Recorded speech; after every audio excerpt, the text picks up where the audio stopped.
क्या आप जानते हैं यूपी का नया एजुकेशन बॉस कौन है? क्या नए हैं और क्या इस बार खत्म होगा शिक्षा भर्ती का सदियों पुराना इंतजार? और क्या एक बार फिर से एनकाउंटर स्पेशलिस्ट जो बदल देंगे यूपी के एजुकेशन सिस्टम की किस्मत? क्या ये सच हो पाएगा? देखिए, यूपी की एजुकेशन पॉलिटिक्स की बात करें तो उसमें एक अलग ही मोड़ आ चुका है। Farmer acting DGP Prashant Kumar, जिन्हें पूरे यूपी में लॉ एंड ऑर्डर का किंग माना जाता है, और अब Uttar Pradesh education service selection commission के लिए बात करें तो उनको इस पद के लिए नए चेयरमैन बना चुके हैं। जी हाँ, ऐलान हो चुका है। और साथ ही आपको बता दें, 1990 बैच के या आईपीएस ऑफिसर ने अपने करियर में 300 से ज्यादा इनकाउंटर और साथ ही ऐसे सख्त पॉलिसी से लेकर क्रिमिनल्स की नींद तक उड़ा दी थी।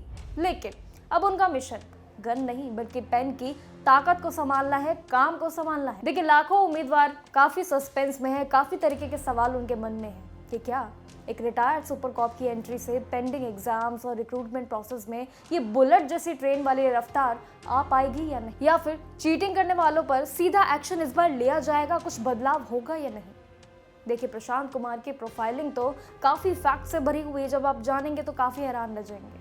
सैलरी कितनी है उनकी और क्या उनके पास पावर है, और सबसे बड़ा सवाल, क्या वो यूपी के बिखरे हुए इस एजुकेशन सिस्टम को ट्रैक पर ले पाएंगे या फिर नहीं? चलिए इस पूरे सवालों को वीडियो में जानते हैं। देखिए, यूपी की एजुकेशन पॉलिटिक्स की बात करें तो उसमें एक बड़ा ही धमाका करते हुए योगी सरकार ने फॉर्मर डीजीपी यानी कि डॉक्टर प्रशांत कुमार को UP education service selection commission का नया चेयरमैन घोषित कर दिया है।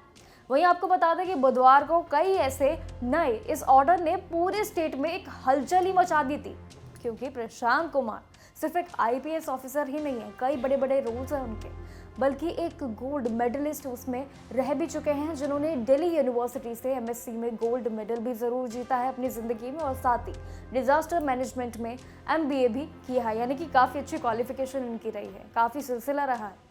वहीं बिहार के 1990 बैच के ही ऑफिसर ने डीजीपी रहते हुए भी जहां एक तरफ क्रिमिनल्स और माफिया को सफाया तो किया ही किया, वहीं दूसरी तरफ उन्होंने राम मंदिर और महाकुंभ जैसे बड़े बड़े इवेंट्स को भी काफी इजी तरीके से, सही तरीके से मैनेज किया। लेकिन अब उनका ये नया मिशन यूपी के बेसिक यानी कि टीजीटी, पीजीटी और मिनोरिटी कॉलेजेस से लेकर उनकी कई ऐसी बड़ी बड़ी भर्तियों को बुलेट ट्रेन की रफ्तार देने का काम आ चुका है।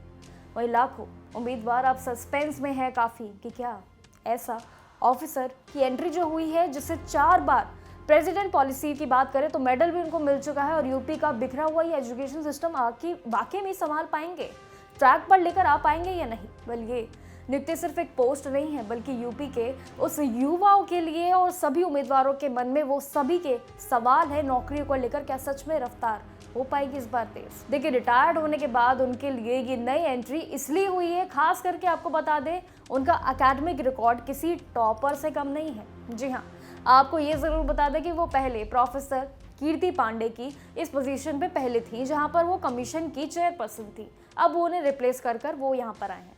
लेकिन उनके रजिस्ट्रेशन के बाद प्रशांत कुमार अब इस कमीशन के दूसरे चेयरमैन भी जरूर बन चुके हैं। लेकिन आप इस बीच ये याद रखिएगा कि 2024 में योगी सरकार ने higher education secondary education board को मर्ज करके ही ये नया सुपर कमीशन यानी कि जिसकी हम बात कर रहे हैं वो है यूपीई एसएसबी बनाया गया था नया तौर पर। देखिए, प्रशांत कुमार का करियर हमेशा से काफी बोल्ड हेडलाइंस यानी कि काफी बड़े बड़े विवादों में, सुर्खियों में हमेशा से घिरा रहा है, क्योंकि सबसे ज्यादा अगर हम बात करें तो चर्चा उनकी तब हुई थी जब उन्होंने कावड़ यात्रा में यानी कि कावड़ियों पर हेलीकॉप्टर से ही फूल बरसा दिए थे, जिस पर काफी ज्यादा बवाल हुआ था, काफी ज्यादा सवाल उठे थे।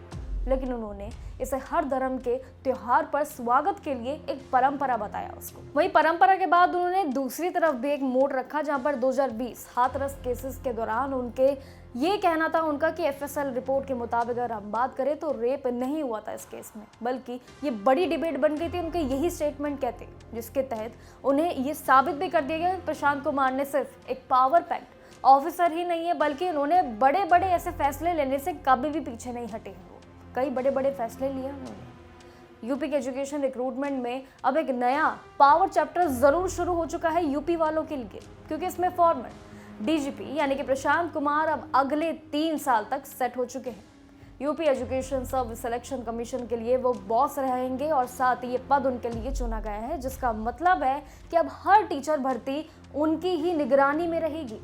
देखिए, सरकार को इसमें पूरा भरोसा भी है कि उनका ये सिंघम वाला जो एक्सपीरियंस है ना, वो सिस्टम में ट्रांसपेरेंसी काफ़ी स्पीड में लेके आएगा, काफ़ी काम दिखाएंगे।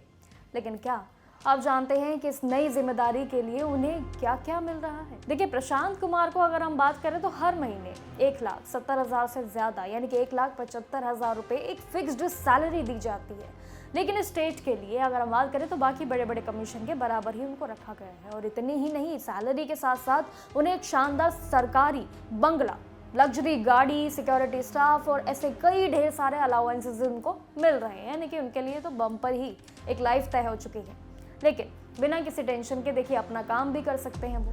और अब सबसे कमाल की बात देखिए इस बीच ये है कि उनका डीजीपी वाला जो पेंशन पर जो पद था ना, उसका असर उन पर नहीं पड़ेगा, क्योंकि देखिए वो उन्हें मिलती ही रहेगी, क्योंकि वो उनकी पुरानी सर्विस ज़रूर है, उनका हक है और ये चलता ही रहेगा। जबकि ये नई सैलरी उनके नए रोल का एक रिवॉर्ड भी है।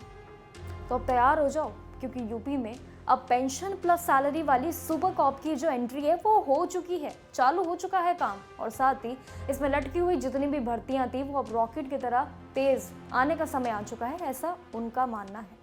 लेकिन ये तो समय ही बताएगा आखिर कि जो बड़ी बड़ी भर्तियां रुकी हुई है, बड़े बड़े यूपी के काम रुके हुए हैं, जितना भी यूपी का एक पूरा इकोनॉमिक्स से लेकर भर्तियों तक का सरकारी जितना काम है, क्या वाकई में वो आगे बढ़ पाएगा? वेल, ये तो समय बताएगा, क्योंकि समय ही सबसे बड़ा एक सवाल और एक सबसे बड़ा जवाब है। क्योंकि जब ये सभी चीज़ों पर काम किया जाएगा तो धीरे धीरे वो सब चीज़ दिखने लगेगी, क्या वाकई में जो उनके प्रॉमिसेस है जैसे ही वो इस पद पर आए हैं, क्या वो वाकई में पूरे हो रहे हैं? क्या वो टीचरों की भर्ती पर वाकई में रफ्तार आ पाएगी? रेलवे की भर्ती पर वाकई रफ्तार आ पाएगी? पुलिस की भर्ती पर रफ्तार आ पाएगी? ये सभी के सवालों के जवाब वही दे पाएंगे आने वाले समय में। बस इनकी प्रोफाइलिंग को अगर आपने अच्छे से एंजॉय किया तो मैं कमेंट सेक्शन में ज़रूर बताइएगा। और ऐसी जानकारी के साथ बने रहिए हमारे साथ और देखते रहिए जागरण न्यूज़।